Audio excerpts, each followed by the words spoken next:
एक सगळ्यात संवेदनशील असा मुद्दा जो आहे, ज्याची चर्चा गेले अनेक दिवस सध्या संपूर्ण देशभरात सुरू आहे, तो म्हणजे बांगलादेशी आणि रोहिंग्या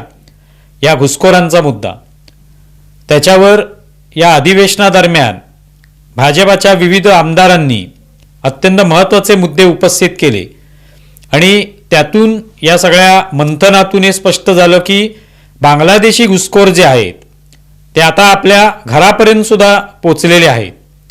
घरापर्यंत येण्याची शक्यता आता वाढलेली आहे आणि केवळ मुंबईसारख्या शहरातच नव्हे किंवा काही प्रमुख शहरांमध्येच नव्हे तर महाराष्ट्रातल्या विविध भागांमध्ये, मग तो मराठवाडा असेल, पश्चिम महाराष्ट्र असेल किंवा कोकण असेल, तर विविध भागांमध्ये हे सगळे रोहिंग्या आणि बांगलादेशी हे मोठ्या प्रमाणावर शिरलेले आहेत, पसरलेले आहेत आणि त्यांना शोधणं